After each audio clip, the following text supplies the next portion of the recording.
Today, my guest is Terry Wickham, who is the producer of the Edmonton Folk Festival. What does that mean, Terry, that you're the producer? Well, I'm artistic director, but also general manager. So Oh, instead okay. of having that argument that you usually get in some arts organizations between the artistic side and the financial side, I guess I have to do both, and I like that. Oh, okay. And how long have you been doing it for with the Edmonton Folk Festival? Well, I joined in 1989 as artistic director, and then 2 years later, I took over the second role. Oh, okay. So, what is a folk festival? um, Well, obviously, it's a multi-day, exploration of music. We believe very firmly in Canada that you have sessions. Some people call them workshops, but I don't think we do real workshops. They're more like singer-songwriter in the round sessions, or like a session in an Irish pub, which they call session. You might get the Celtic guys, and there's more jamming that goes on there. You don't have to have jamming in a good session. You can have Lyle Lovett and the Flatlanders and, Guy Clark and all of that kind of Nancy Griffith, which we did have one time. And you're not going to get a lot of jamming, but it's a really nice session. Sure, One sure. laid back approach. What is a folk festival? Well, I think first of all, you have to bring in folk music. Okay, well, I'm not going to ask you what is folk music because Well, it's the same question because if you're going to have a folk festival, you have to have folk music. sure. And, sure, we all band it. Um, Edmonton may be one of the first ones to band it in bringing in the big headliners. But, the more I talk to, artists and they say, we don't mind that because there's more people than coming down to see us. So, you take someone like Jackson Brown. Are they rock? Are they folk? I don't know. He's a good songwriter. I don't think music can be contained within boundaries very easily anyway. And I think there's been a great spirit of experimentation in Canadian folk festivals. So, I'm really happy with that. We actually probably have moved to be one of the more traditional ones, which is not what people would have bet in the early '90s. Right, right. So, what was the first festival that you ever attended? Well, I used to go to folk festivals. The Calgary Folk Festival I used to go to. I do actually remember standing under a tent with about 20 other people as the rain once again lashed down on Calgary. So they had really unfortunate times in the first 5 or 6 years. But I didn't really get to know it. I remember coming up to Edmonton in '86. Holger Peterson was running it, and I really enjoyed it. And then came back in '88. And what I really enjoyed, even when it rained, people had a good time. They Okay. worked all year, so I kind of went, oh, that's a really shame. It's raining and stuff. They've worked all year. Now we know that's part of the game at times. And, it's a little bit like Chauncey Gardiner, my favorite philosopher, Hmm. Peter Sellers. Hmm. There'll be growth in the spring. So I do believe that when a festival goes through tough times like rain and hard finances, that the roots are stronger down the road. Oh, okay. So your first festival experiences were in Alberta, then, actually. Pretty well, yeah. I mean, Yeah. growing up in Dublin, obviously, I was exposed to a lot of folk music, everything from small clubs where you paid, basically a quarter in and had a cup of tea and a biscuit.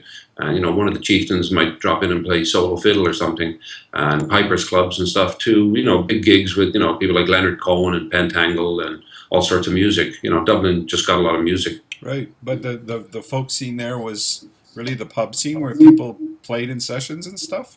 Well, I don't think so. I mean, bands like Planksty were breaking out. So, growing up, in North Dublin, we didn't have a lot of exposure to that real strong Irish traditional music. But when Planksty came out, Christy Moore and Donal Lunny and Andy Irvine and Liam O'Flynn, and they had, long hair and jeans, we kind of went, hey. And, they brought in the bouzouki from, Eastern Europe and just, it was very exciting music and the pipes going. So, no, there was some big gigs for folk music in Dublin too. Oh, okay. So I hope you don't mind me asking you this question, but what made you move to Canada?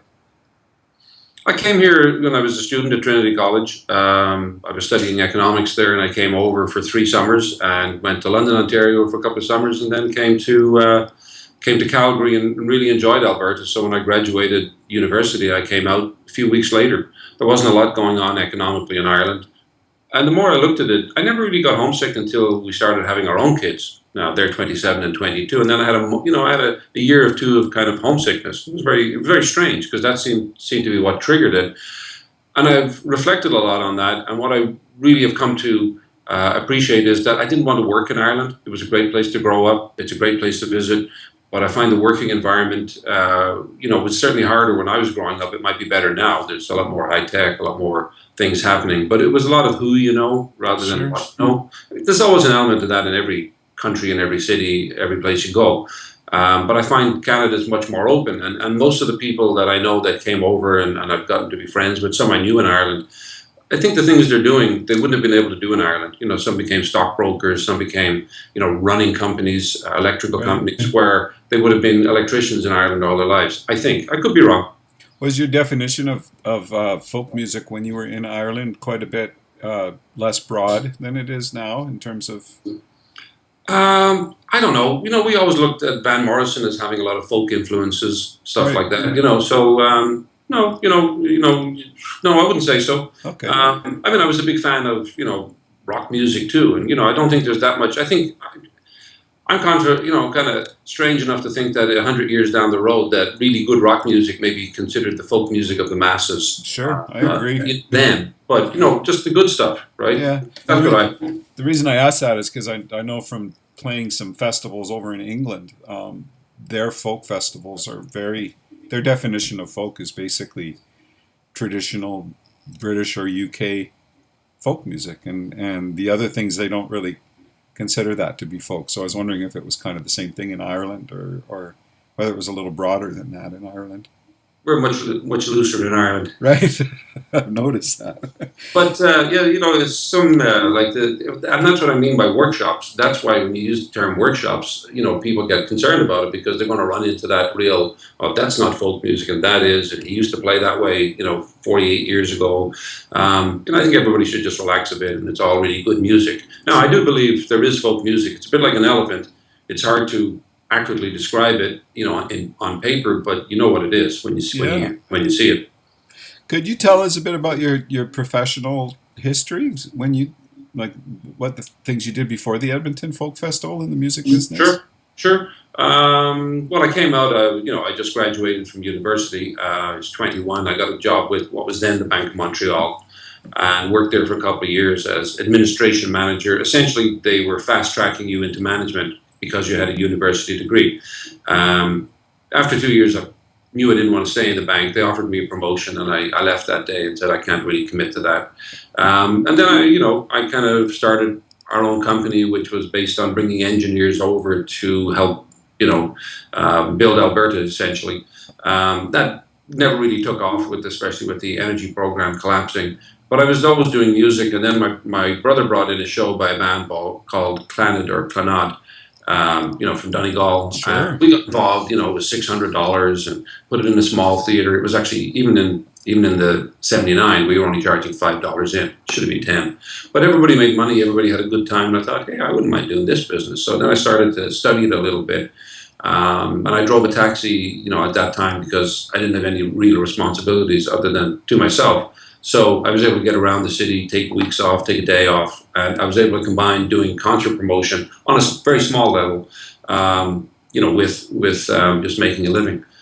Because sometimes you can work really hard and spend 3 weeks in a taxi paying for the show that you just made a mistake on. I know that feeling. You learn fairly quickly, and it's a cliche, but you learn a lot more from your mistakes than from your successes. And I always try to find out where I'd gone wrong with the show, and I'd go out and talk to people in the lobby, and people would say to me, "Oh, well, the hockey game is on," or "It's the wrong night of the week," or there's no "or." What it comes down to is you made the wrong decision. You paid someone too much, or I take a pride in at least breaking even on a show. I'm quite happy to break even because we're not for profit, because then it didn't sell out. You've got tickets for friends and contacts, and that's I love being able to give out free tickets. So you did that work of promoting concerts in Calgary. Yeah, and then I got a really good break. They were opening up the Calgary Centre for Performing Arts, and in there they had a 2,000-seat concert hall. So I became the booking person eventually in there after a couple of years. But unfortunately, the politics were, I learned a lot of what not to do as well as a lot of what to do there. And I also learned what sold and what didn't, and where the agents were, and et cetera, et cetera. So, we were doing, 60, 70 shows a year in there. So we were pretty busy. And we took some tours around for Emmylou Harris. In order to get shows in that hall, sometimes I had to take the tour. So I took a tour of Emmylou Harris across Western Canada, and that was interesting. So then I left there. I kind of committed bureaucratic harry-carry by saying my way or the highway because I didn't like what was going on. And to my surprise, they picked the highway. Yeah. That's what happens when you're in bureaucracy. So that was okay. I mean, it was a little hairy because we had, a kid coming along, so it took a chance. But I went to work for a private promoter, and essentially there, if you lose money, they might go with you for the second show. But if you lose money on the first two shows, you're not going to be doing the third one. So you got to learn to sharpen up fairly quickly. It was actually funny because I was offered people like Michael Bolton and Celine Dion at that time. I mean, Celine Dion would have been playing at the Arden in St. Albert. And I said, so if she ever gets to be really big, I'm going to be the promoter here. And they said, oh yeah. I said, yeah, I believe you. But it was, it was interesting, but it was a little hairy. And then Holger was leading Edmonton, so I joined Edmonton, and I took the job on one condition, which was living in Calgary, because we had a little business there, we had a house and friends. And I found out a few years later that it was a 5-4 vote on the board because they didn't want to hire a Calgarian. Edmonton was in financial straits. I mean, we owed $60,000, hadn't paid probably 30 different suppliers, including the hotel. We'd always paid the artists, and that's something that happened before I joined, but there was a lot of financial cleanup and management things to do. Right. But I'm really glad because I had a vision for the festival, and I think it's certainly met the vision, and I think in many ways it's exceeded the vision I had for it. Well, you've done incredibly well in terms of the business of the festival, for sure. So you were also involved in the Calgary Folk Festival during that time period. Not during that time period. I joined Edmonton in 1989, and it took a few years, and then we kind of figured it out. By 1992, 93, 94, when we got Joni Mitchell, and 95, when we got Elvis Costello, we added a Thursday night, and all the pieces just fell into place. We'd had good weather for a few years. We'd gotten rid of our deficit, built up a surplus, and Calgary was in the same situation. They owed $100,000, and I had found kind of the magic formula, which I've since tried to tell every other festival, that if you want to make money on a festival, you have to spend more. Right. I spent an hour working on Calgary's budget at home, playing some good music, and I was just playing with a pencil. And it's not calculus; it's addition, subtraction, multiplication, percentages. If you do this, what could happen to this? And then you look at all those things that ideally should happen. I was 90 to 95% we could pull Calgary around because it had a great venue. It had a really good volunteer base, and it's a good musical city. Albertans go out and support live music, and I thought, well, if I can just add the talent. So we were 100,000. They'd lost 100,000 that year. Kerry was there the year. She'd been there for a couple of years, and they lost. And they had a combination of things, rain, all that kind of stuff. The funding was bad. Lots of things, lots of areas to work on. Probably 20 or 30. But the first thing I did was double the artistic budget, and they all thought I was. I think some people were questioning my sanity. I often do that on a daily basis anyway, but, Edmonton lent money, I have to say, because we had gotten into a good shape. And, the idea would be, even that was a little controversial because Edmonton was saying, well, no one helped us when we were in trouble. And I said, well, that's the point. Wouldn't it have been nice if someone did? So, we lent money, we lent tents, we added expertise. Not that Calgary was a baby or anything. It was just, we had been down that road. We knew how to get out of it with a reasonable amount of luck. There was a lot of politics with the city of Edmonton and trying to convince them that we're actually doing a good thing. We're not a nuisance. We're a good thing for a city. But we eventually won all those, critics and cynical people over. And it went very well. And I was there for 10 years as producer. And then my job changed to consultant. So I was there for another 7 or 8 years as that. So, I think Calgary has gone very well. Oh, okay. You mentioned the volunteer base was real strong, and I always think that one of the mistakes that people make when they try to start a festival is they don't take that organic time you have to take to build the actual infrastructure and support, mostly volunteer support, that you need to actually pull off a great festival. Do you think that that's true, that that's something that takes time and is something that you just can't take for granted? Well, you can never take it for granted. We still don't. Volunteers, the Edmonton Folk Festival wouldn't exist without the volunteers. I actually work for the volunteers. That's who pay wages. And that's what keeps the prices low. That's the magic ingredient that instead of being a festival that charges $299, we're able to do it for $179, and we're able to let children in for free, which will hopefully guarantee our long-term success because, teenagers are half price. seniors are half price, all those good policies. But not only could we not do without them, they bring something. They bring a love and devotion that you're not going to get from, God help them and love them. And I do lots of shows with IATSE, but you're not going to get that without huge cost. Yeah. And musicians coming in, they notice the difference. And when you've had someone in their job for 25 years as a volunteer, they get to have a pretty good skill base, or they don't stay there. So Edmonton's is very strong. I've never started a festival. That's a whole different ball game. My experience was to come in, see what was wrong, and try and fix it. Right. Both financially and artistically, or just on in terms of organization, or I'm trying to make it better for the audience. More shade, more water, whatever. Just to look at all those things: traffic control, parking. All the hundreds of things that go into a festival. But we do have all year to plan it, so it's not. And when you do, I keep saying to people, if you do the same thing in the same place at the same time of year with generally the same people, what is there in life except to get better at it every year? Yeah, hopefully. That's well said. Why do you think Alberta's so strong in terms of the music scene? Like it seems to be the strongest province in Canada in some ways, for sure, in terms of the continued support of roots music and world music. Well, I think Quebec, in their own way. I mean, I think Canada is very strong musically. I mean, when I was growing up in Ireland, we knew that Joni Mitchell was Canadian and Neil Young and Leonard Cohen, they were Canadian. They weren't Americans. We knew the band was mostly Canadian.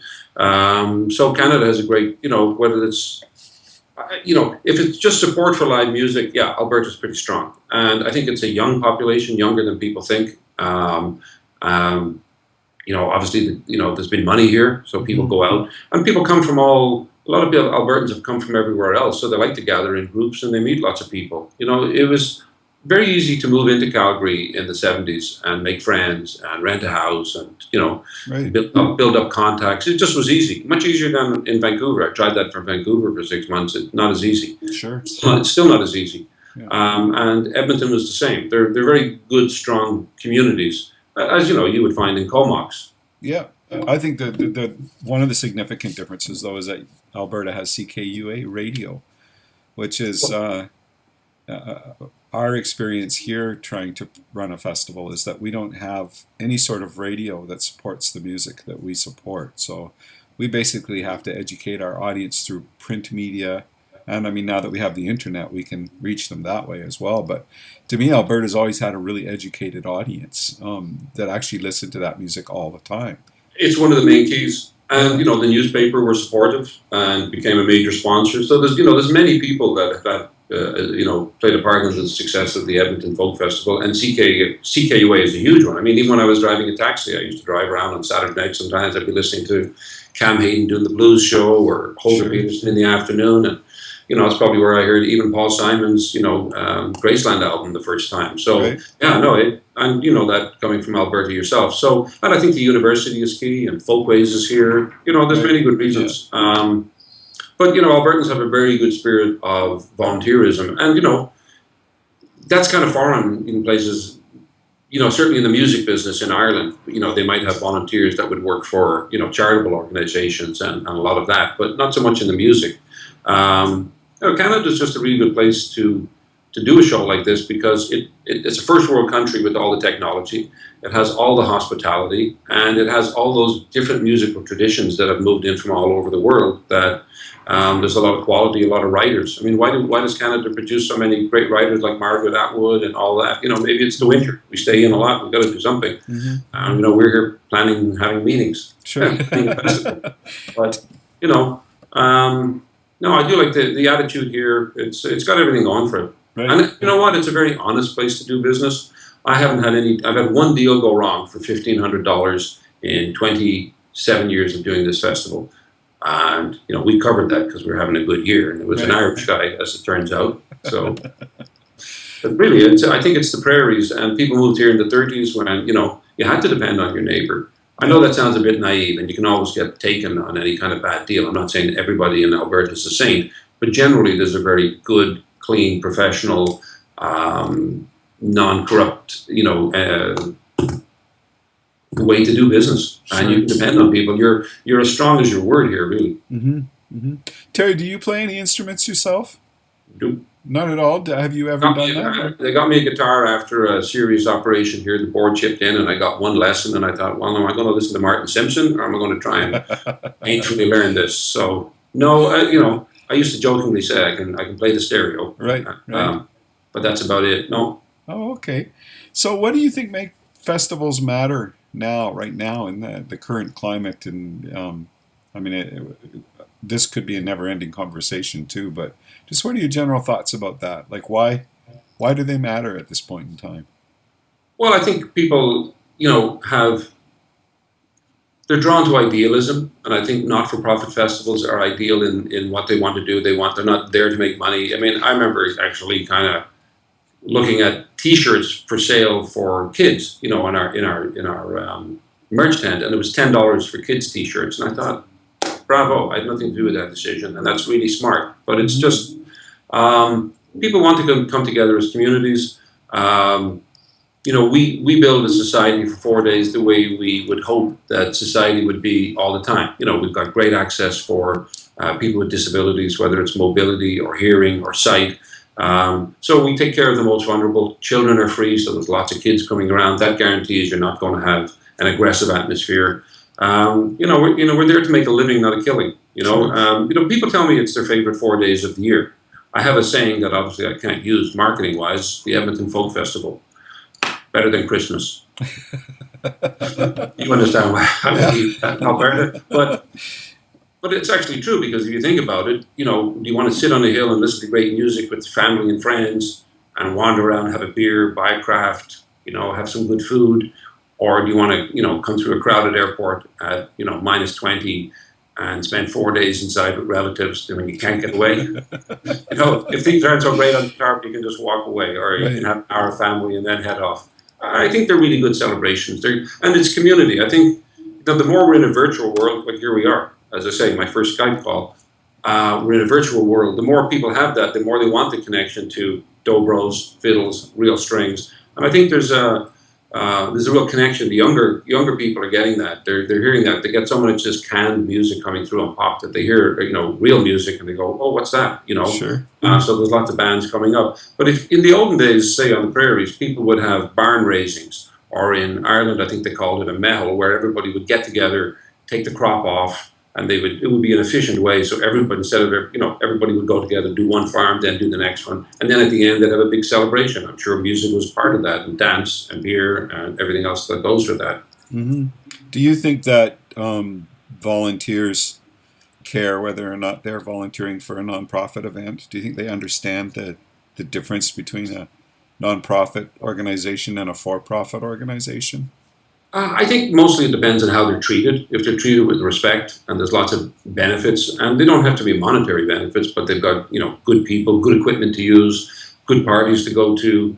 I believe in kind of in search of excellence. It was a management book I read, and it said, look, aim for the stars. Corny as it seems, if you don't get to the stars, you might get to the moon. That's Right. okay, but you look for excellence in all areas, and you're always trying to improve all areas.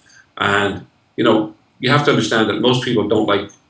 The vast majority of people don't like being managed. They may be managed on a daily basis, personally or at work, but they don't like it. So if Hmm. you come from that basis, people are much better to manage themselves. So what my job more and more is to get the tools and um, give great tools to the volunteers so they can walk away and feel proud. It's as much or more work to put up a bad looking tent as a good looking tent. And when the volunteers put up a good looking tent, they walk away and say, that looks really sharp. Sure. Put up a crappy looking tent, they know it's a crappy looking tent, and it's probably more dangerous. So we've worked really hard at the foundations of the festival to build it long term. We're looking to move into a warehouse. We've built permanent, well, they're not permanent, but they're structures that we build on. We're essentially replacing all our high scaffolding with permanent towers, and they're sunk into the ground.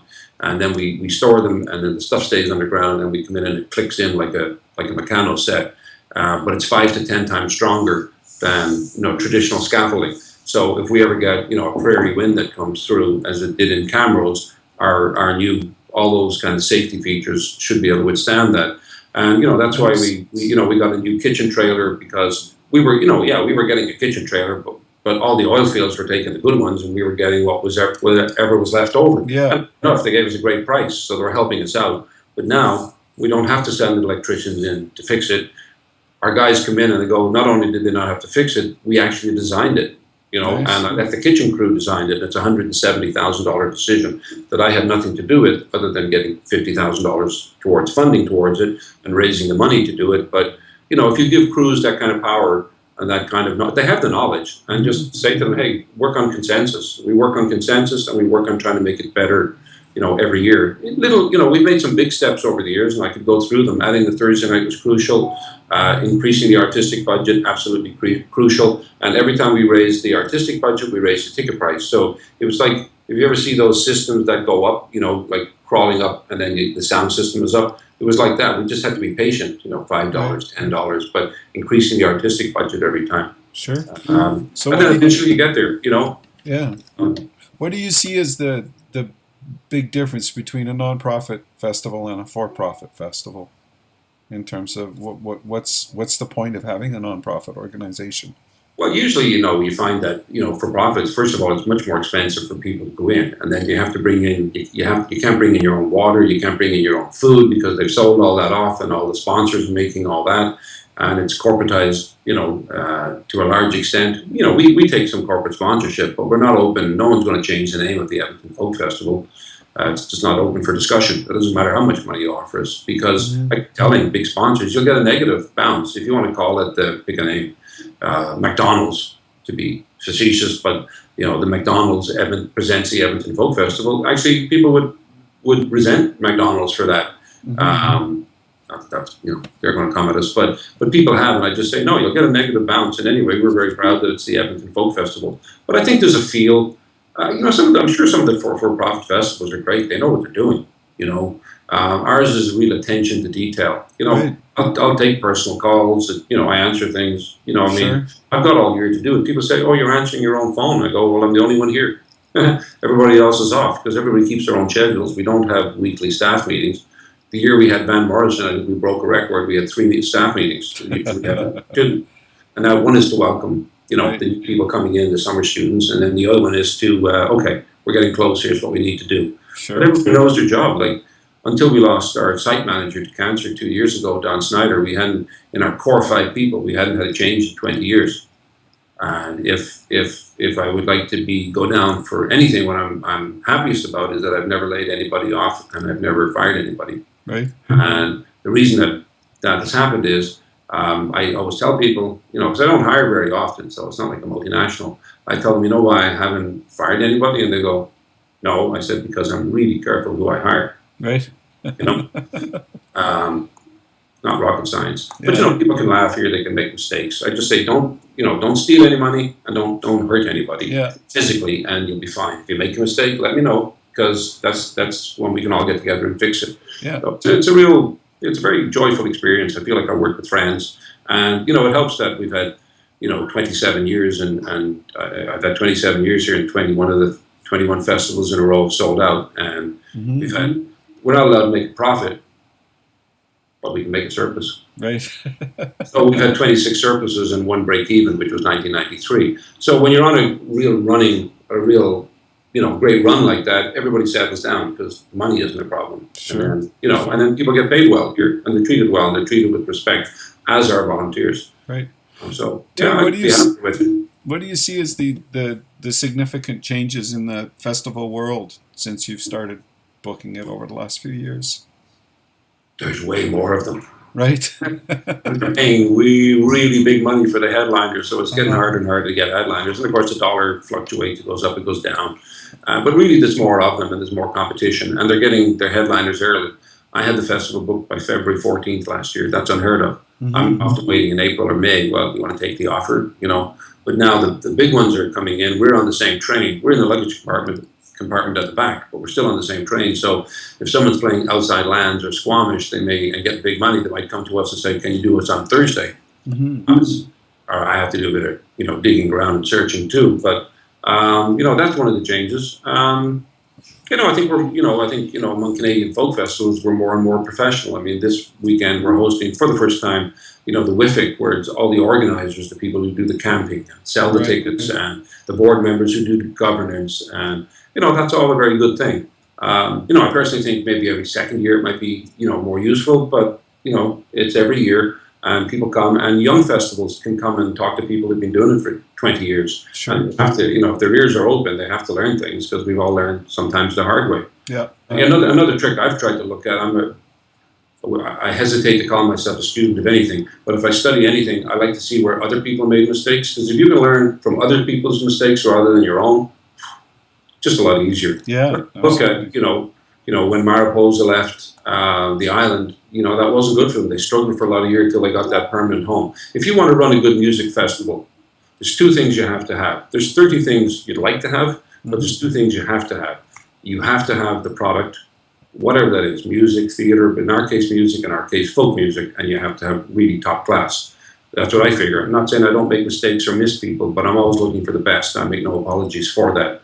And the second thing you have to have is a venue that works. The venue can be out in the country, it can be beautiful, it can have camping, it can be in the city, but it has to be unique. It has to have a feel. Vancouver, you're on the west coast of Canada. Yeah. Edmonton, you're on slopes and you're overlooking, the North Saskatchewan River Valley. Calgary, you've got the whole river running by, much and all as it was a problem a couple of years ago when it flooded, but it's a beautiful site and it's right downtown. It's got power, water, So you look at all those things. If you get that first combination, you're way ahead of the game. But you can't do it with one or the other. You have to have both. If you've got great music in a really bad location, festival's not going to take off. So you just make sure you have both of those if you're looking at starting a festival. Right. And then there's a lot of other things you need. So what do you think makes a good festival programmer? Well, I think first of all, you have to kind of get your own ego out of the way. I represent the Edmonton Folk Festival. It's not the Terry Wickham Folk Festival, although I've been here 27 years. It was around for 9 years before I joined. So you have to be open to your city, open to suggestions, and hopefully you have to have good taste. I know that's like, what's folk music. It's, but that's what, I think, again, you go for the best. Everybody knows that Bela Fleck is among the best banjo players that have ever walked the planet, and Jerry Douglas is a great dobro player. So some of that's very easy, but it's finding the new ones coming up and down. And I try and get some people when they're, fresh, but sometimes I'll be patient and go, yeah, they're really good, but I'll give them a couple of years to mature and, play 10 festivals or 20 festivals before they come in here, and then they're really ready.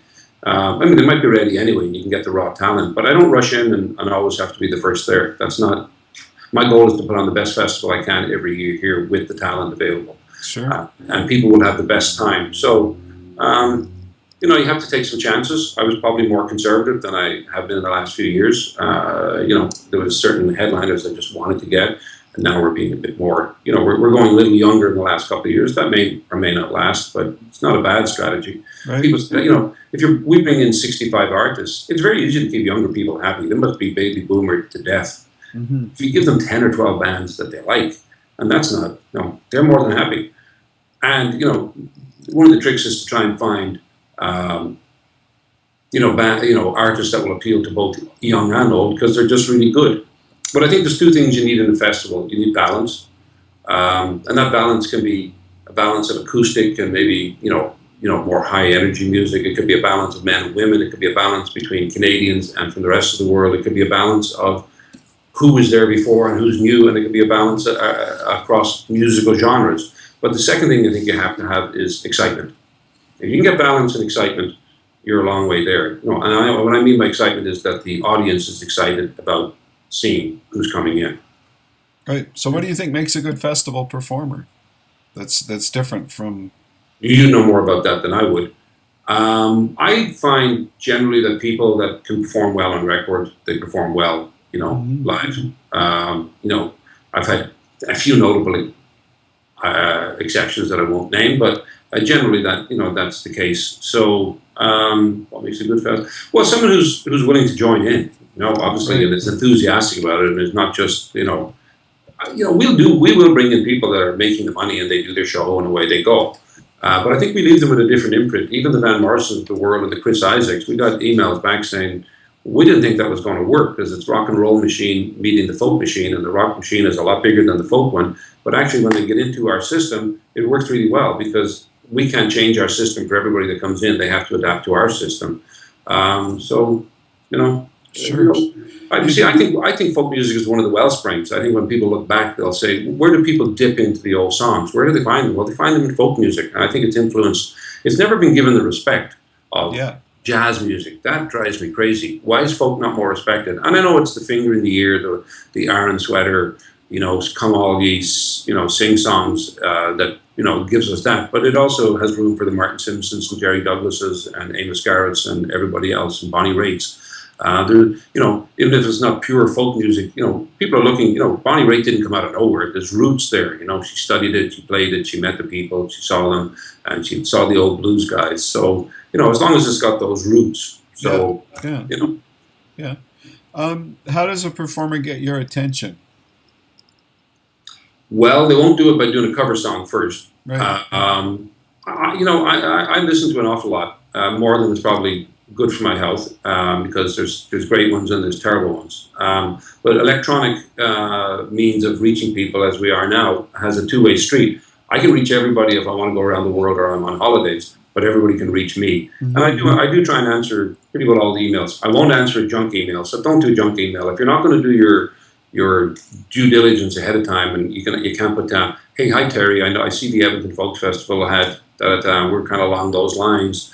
You personalize it, and every festival is different. I do listen to a lot of unsolicited submissions. It's easier now to do it for me electronically because I've added good speakers to the computer, so I don't have to go and find the CD at the local store anymore or order it in. I can just put it on YouTube, and that'll tell me enough that if I want to, I'll download it, then I'll listen to it at home. Sometimes I'm listening to people.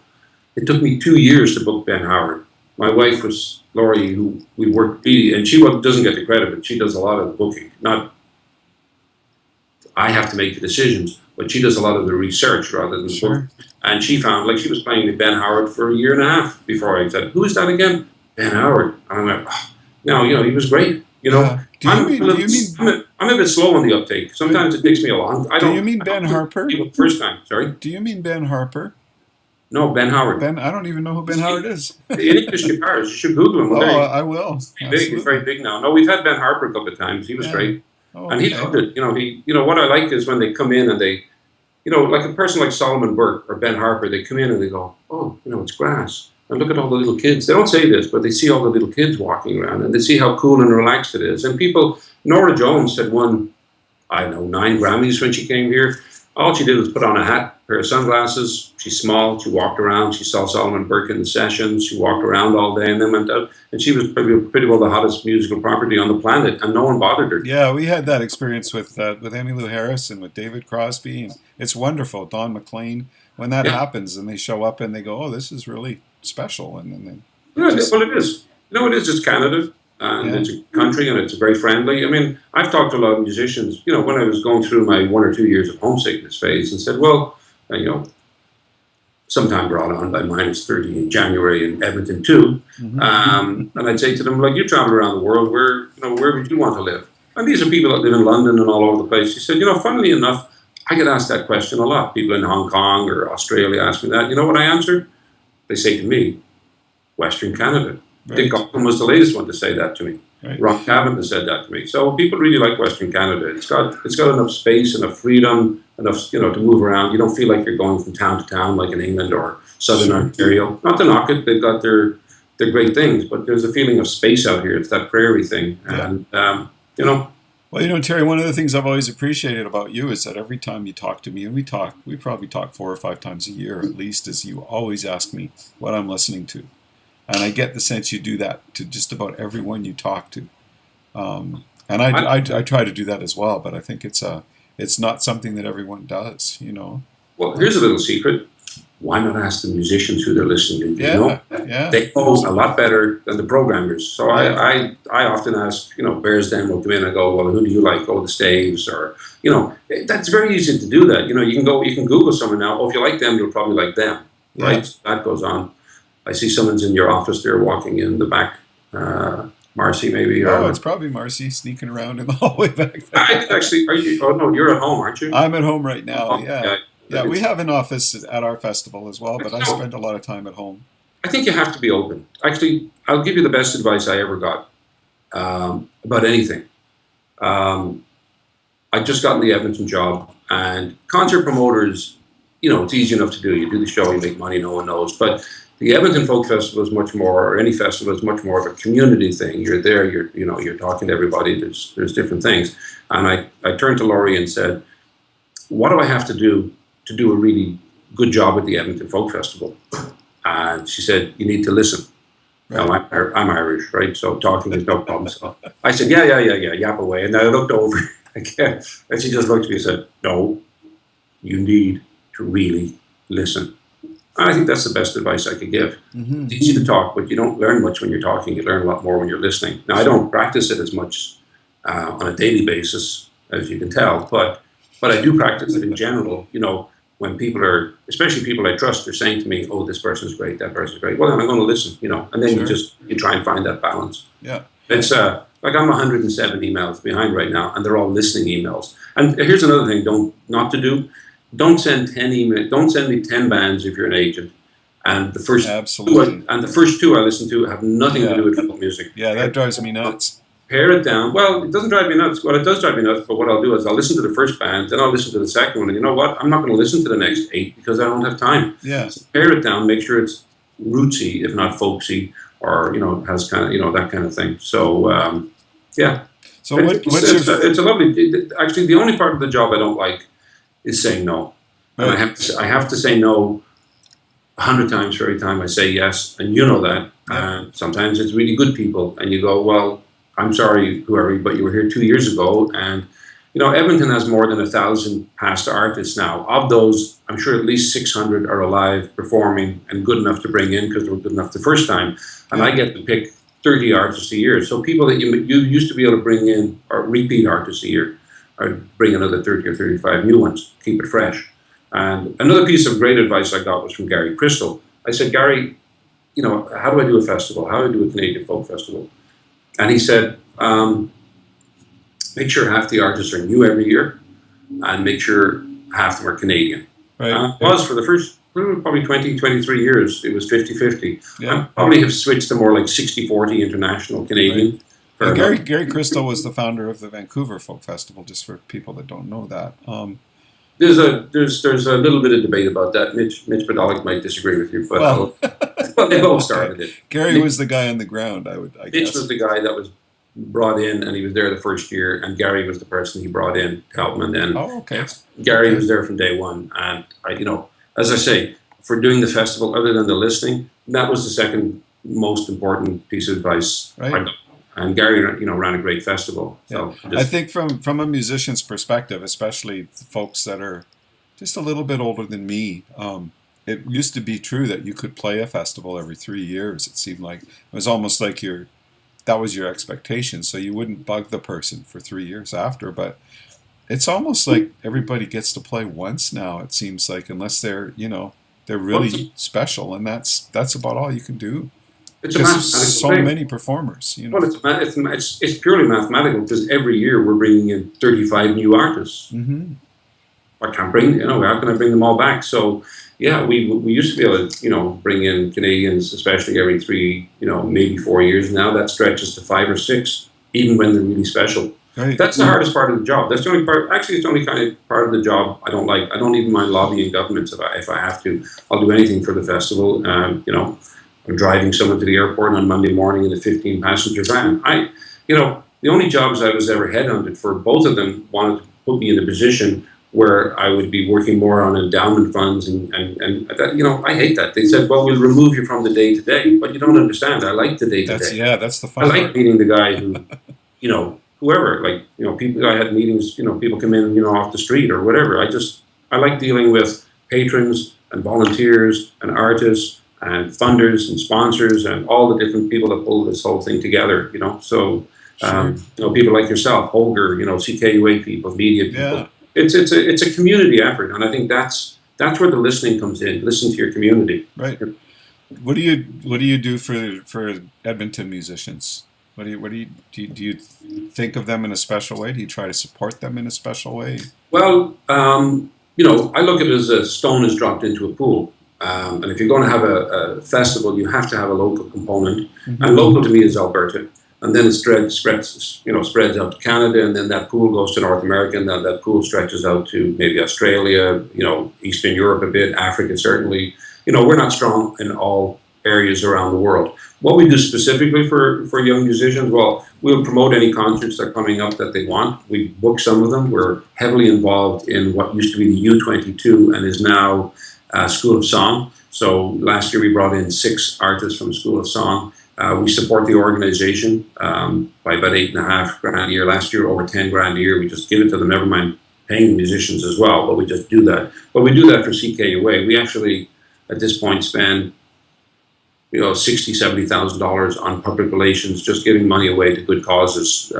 In certain, sometimes a famous musician might be ill, and we will do that. Or when things happened in Canmore, it's not Canmore, Camrose, when that stage went down, we made quite a large donation to the family. We kept it quiet, and we still want to. It was just emergency money, and it was like there, but for the grace of God go I. So we do a lot in our community, but I think. I think we're pretty good. I think the hard thing is saying yes once, and then people say, "Oh, did I not play well because I'm not coming back?" But it's sheer courage. You have to be fair. You have to give everybody a chance. We brought in someone like Andrea House 6 or 7 years ago, and I could have brought her back 3 years ago, and, but then I could have brought Tim Williams in again or whoever. So the choices. It's huge. So we're bringing her in, again this year. But people said to me, here's something I just discovered a few years ago. It's kind of funny, but someone said to me, "How do you get a really good festival lineup?" I said, "You make sure every artist is really good." That's brilliant. But it seems like it's Chauncey Gardner. It's being there again. Yourself, it's that kind of answer. It's like just make sure everybody's really good. And get it all together, it'll be really good. But as I say, in there, don't forget balance. Don't forget excitement. And excitement comes from new bands. We had Monsters and Men this year. They were great, but bands like Bears Den, and we brought in Nathaniel Rateliff, and we put him out. He was the next one on main stage when Sinead O'Connor cancelled. If he hadn't been doing a TV show, it was himself or Frazee Ford, but it was easy to put the Frazee Ford together, and she's Canadian, and she did great. But now we're coming. He had that big hit SOB, and so now he's coming in, and we're doing a concert with him, and he sold out in 2 hours at the Windspear. Wow, that's great. He sold 1,400 seats in 2 hours. He crashed the website. That's wonderful. So that's good. What do you listen to when you're not working? What's your guilty pleasure music that you just put on for because you like it? Exile on Main Street, Rolling Stones. But I think there's roots elements in that. The Stones have a lot of folk songs. They'll say that themselves. Keith Richards will say that. Yeah. Things like No Expectations and all that twangy stuff they did with lots of, Beggar's Banquet and earlier albums. I don't find it guilty. I might sing out loud to Springsteen in the car. I was doing that one day. And there was 4 teenagers copying me, so I kind of try not to do that so much. Do your kids like the festival? Yeah, they do actually. Yeah, they get guest badges. They've never had to volunteer. So they come back from Victoria to go to it and to see all their friends, and they have a great time. Yeah. And we make ours work. It's like, I ran into your daughter. In fact, Laurie is now getting. It used to be, yourself and Terry are together. Now it's like, you're Emily's mom, or you're Meg's mother, stuff like that. So we're at that age. Do they advise you on who you should be booking? I asked them. Right. But ultimately, they might say, Father John Misty. I don't find that very folky, so they're big fans of Father John Misty, and it's not. I just don't. It's not for me. He obviously does very well and has done very well. So, I'll take their suggestions, but ultimately, I have to make that decision. And people think my first decision is not how good it is. That's the second one. My first decision is this folk music? Or my first feeling about it, is it folk music? As I say, I bent it, and I'll continue to bend it, but if I'm booking 65 artists, at least 55 of them I think will be folk, or I'm not doing my job. And the reason for that is every time you say yes to a non-folk performer, whatever folk music is, then you're actually taking a spot away from a folk performer. Mm-hmm. And we all have different definitions. In England, they don't consider, people like Simon and Garfunkel, the hardcore. That's not folk music. It's, there's no fiddles there. It wasn't handed down. They made up the songs themselves. Whatever. I don't buy into that.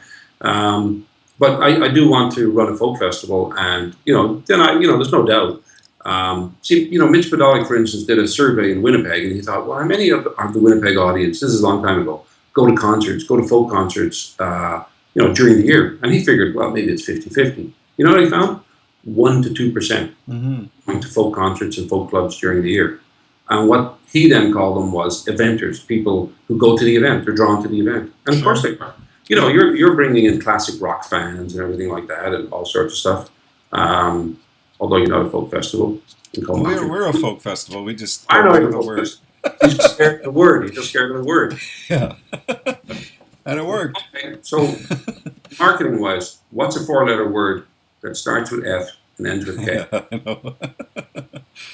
That's right. But it's funny, but yeah. So the only way to break down that cliche about folk music and where people are kind of scared of it, in some ways rightly so, is by programming. That's the way you break it. People don't care where Elvis Costello's playing. If he's playing, I'm going to go and see him. And that happened to us. Or we got Joni Mitchell, or we got Katie Lang.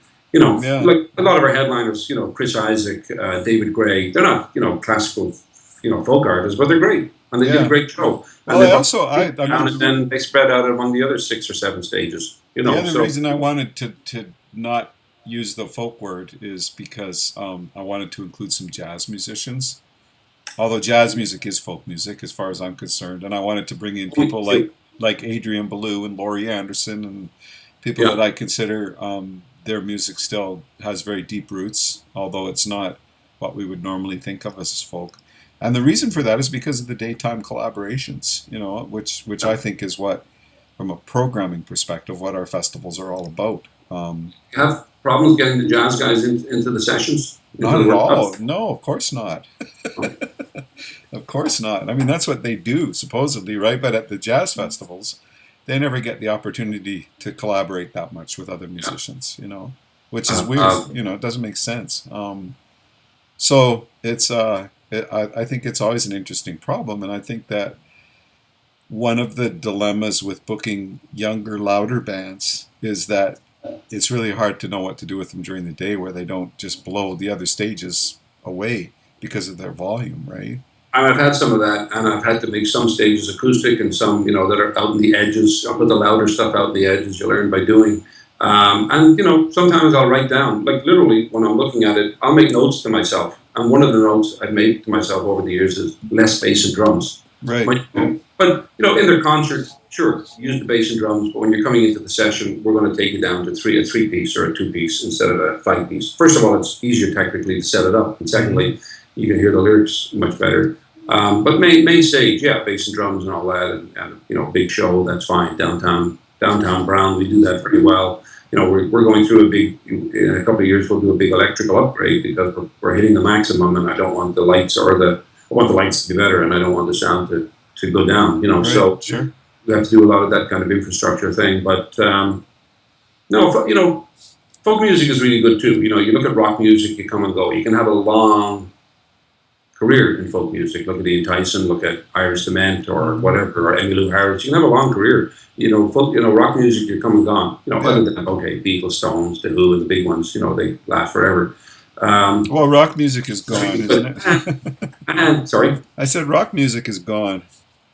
I mean that whole thing doesn't really exist anymore. Well, I think there's still some good rock music out there. I mean, the National would probably, be somewhere between rock and Be Welcome at a roots music festival. Bands like that. There's still plenty of good stuff, I think. I mean, the other thing is you meet a very good class of people in folk music. There are some, as we know, that sing about something and don't behave the same way off stage. But, we know to stay clear of that, because I'm not going to impose that on the volunteers if I have a choice. If someone's a pain in the backside, why would I bring them in? There's lots of talented people that are nice. You know that. You met Jerry Douglas and all these people. And Tim O'Brien. Why would you not bring them in instead of someone who's, not so nice? Oh, I try very hard not to bring in people that are going to wreck our volunteers' weekends. I think that's almost the number one consideration, Yeah. But it's always challenging, I think, when you book big acts that you don't even talk to them before they get to the festival. You talk to their agents and their managers, and they don't even understand that they're not just rolling into another gig, where they're all that matters. And Yeah. I think one of the things that you've done that worked really well, I remember I was at the Van Morrison show, and you did that it was on a Wednesday night, wasn't it? We added it. It's Yeah. it's stressful on the volunteers and it's stressful, on ourselves. But two things happened there. We pulled off something that our audience didn't think that we could do in the earlier years, and we did it at half price, and we didn't change our policies. Right. We let kids in for free, and that was a real rock machine coming in, meeting a folk machine. But eventually, they have to work in our machine because they can't change it. Like the road manager said to me when I sent the stage dimensions, which are quite large, 80 feet across. And it's got, monitor land, guitar land, and it's got lots of space. And we've used it well, and the sound system's great. And he goes, don't you have a real stage? So I kind of said to him, oh, you mean like the ones that are falling down and killing people? Yeah. No, don't have one of those. Next question, please. Yeah. Because I figured if I start having that kind of conversation, it's not going to go anywhere. So let's get things straight. We're very good at what we do. We're not intimidated. The second thing about doing Van Morrison that was really good, other than it was a great show, and a pleasant professional experience. It was a lot of work, but it wasn't anything more than that. It really sharpens up our technical area, our hospitality area. Sure. And it gives the volunteers, okay, we've had Joni Mitchell and Elvis Costello and all that, but all of a sudden you're doing, someone who's considered difficult to work with. I didn't find them that way. It gives your whole volunteer base and organization a real confidence. They kind of go, well, okay, we've had Van Morrison, this is ours, so we're not phased. The fact that you did it on the Wednesday night, though, allowed you to focus on him, and so there was a lot of things that I know that, like, one of the things I've started to do is the Friday night acts are the ones that I think might require a bit more attention if it's all about them. I put them on Friday night because then we can give them that attention. Whereas if they roll in on Saturday and we're up and running with the festival, it makes it way harder to do that, right? So, well, in the case of Van Morrison, it was simple. We couldn't afford it unless I did it on a separate night, on a separate ticket, and made it a choice. Right. So it was like a $60 extra, and 40 for kids. Our kids were free, but 40 for teenagers. Right. The fee was large enough, and he sold out 12,000 tickets plus all the free people. So, we kept it, a little bit tight because we usually sell about 13, just close to 14,000 tickets. But seniors were free at that time. They're not now. They're half price. But it all worked really well, and it was good. But we didn't want to. The Wednesday I would only do if I had, if Bruce Springsteen was doing an acoustic thing like he did with the Seeger sessions, and we just happened to be in the right place. That might work. But I'm not going to do a Wednesday night for money. I'd only do it for something really special that we couldn't get otherwise. Because people can go and see lots of those other bands. But Van Morrison, I was just saying, he got that. I'm sure he built that band to play the Edmonton Festival. We were the first date, we were the first offer, and it was a folk festival, and that might have intrigued him. And it's a kind of a little funny story is that he wanted Jerry O'Connor from Four Men and a Dog to be in the band because he had that base of great banjo player and great fiddle player. And Jerry said, I can't do the tour. And they said, the organization, Van Morrison said, why not? He said, well, I'm playing the Edmonton Folk Festival with Four Men and a Dog. It was just meant to be. Right, that's great. After we got Bonnie Raitt, I phoned up Ron Kaplan and I said, hey, Ron. And I was just messing with him. I said, someone from their management is going to phone you up the next day and tell you that, hey, we're thinking of changing our touring. Can you get that Edmonton offer back on the table? He phones me 2 days later and said, okay, who do you know in their management group that I don't know? And I was just messing with him, right? I was just joking. And it actually happened. But I don't know if you found that in festivals. There's a lot of that serendipity. Oh, absolutely. When you work at it, it's like you turn around, you're looking for someone, there they are. Yeah. Oh, Katie Lang hadn't got a hotel room, and I'm walking by at the time when I got the phone call. I said, there goes the sales manager for the Hotel Mac. She didn't want to stay at the West End because it doesn't have windows that open. A lot of singers like that. So she walked over. She's from Edmonton. Well, she's from Consort, but she knows Edmonton. So she walked across the road from the West End to the Mac. Her road manager was free, but he just get me a room. And all of a sudden, there's the sales manager that we deal with walks by. They get a lot of that. Yeah. Festivals I think are special. There's been so many times that we've had terrible weather coming, and it comes down the River Valley in Edmonton, and it just splits apart and goes away. We get lightning all around, but we don't get it at the festival. Or the amount of times people have told me, I got home, got the kids in, closed the garage, and it just poured. Yeah. I mean, I pulled into our old hotel where, I thought there was flooding on the street, but it was half an hour after the show closed. So we've had an incredible, I know the figures because I do it when I have nothing else to do. I know how much good weather we've had versus bad in the last 27 years. And I would wish that on any festival outdoors because it's amazing. It actually, and I'm going to touch wood because I always do, it works out to less than an hour of rain per festival. Yeah. Well, And we had it rained all day. We had our first rain last year. You were here this last summer, and that was the first time in years where we got nailed with rain. And you kind of hope that the weather patterns aren't changing. It looks like they might be, but same thing. Knock on wood. We've been very lucky. And that's, But if people go through -30, bit of rain, it's okay. It can get miserable. If it gets rain and cold, I always just watch the temperature. If the temperature's good, if you get a shower, that's okay. Yeah. If it's going to be a high of 13 degrees, then that's not the low. We had Sinead O'Connor when it was, various reports range from -1 to +3. It wasn't any hotter than +3. And then the next day it was, back up into the high 20s again. Sure. So the worst one we ever had, we had a kids choir, local kids choir, doing a musical one year, and it rained so hard that the rain actually drowned them out. So there was all these parents, proud parents standing around, and these kids had worked all year on this thing, and nobody heard a thing. Well, Terry, I want to ask you one more question if I can. It's been great talking to you, and thanks for spending this time. you have a great spirit. I've always, thank you. I'm not just saying this because I'm on the air, but you have. Thank you, sir. I know you don't call it a folk festival because of whatever, but you have a really strong folk spirit out there. Well, it is a folk festival. Absolutely. You did work for the Edmonton Folk Festival, so we'll take a little bit of credit.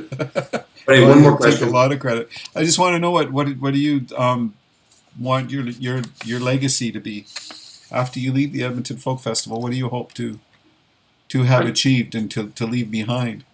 I hope my legacy is that I've left a strong enough position that there'll be a folk festival for another 50 or 100 years. That's my goal.